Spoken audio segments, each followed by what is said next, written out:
आणि आता बातमी आहे मानवी मेंदू खाणाऱ्या अमिबा व्हायरसची।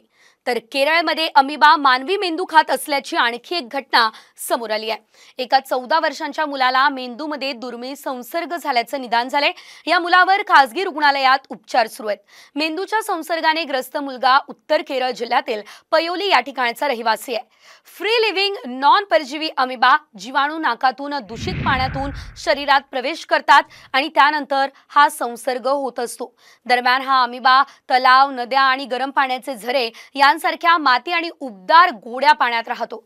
जेव्हा अमिबा असलेले पाणी नाकात जाते तेव्हा ते मेंदूला संक्रमित करते।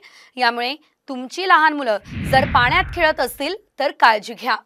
तर केरळमध्ये अमिबा मानवी मेंदू खात असल्याची आणखी एक घटना समोर आली आहे। एका 14 वर्षांच्या मुलाला मेंदूमध्ये दुर्मिळ संसर्ग झाल्याचं निदान झाले।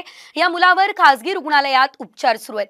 मेंदूच्या संसर्गाने ग्रस्त मुलगा उत्तर केरळ जिल्ह्यातील पयोली या ठिकाणचा रहिवासी आहे।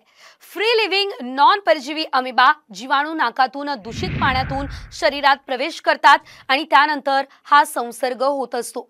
दरम्यान हा अमिबा तलाव, नद्या आणि गरम पाण्याचे झरे यांसारख्या माती आणि उबदार गोड्या पाण्यात राहतो। जेव्हा अमिबा असलेले पाणी नाकात जाते तेव्हा ते मेंदूला संक्रमित करते। यामुळे तुमची लहान मुलं जर पाण्यात खेळत असतील तर काळजी घ्या।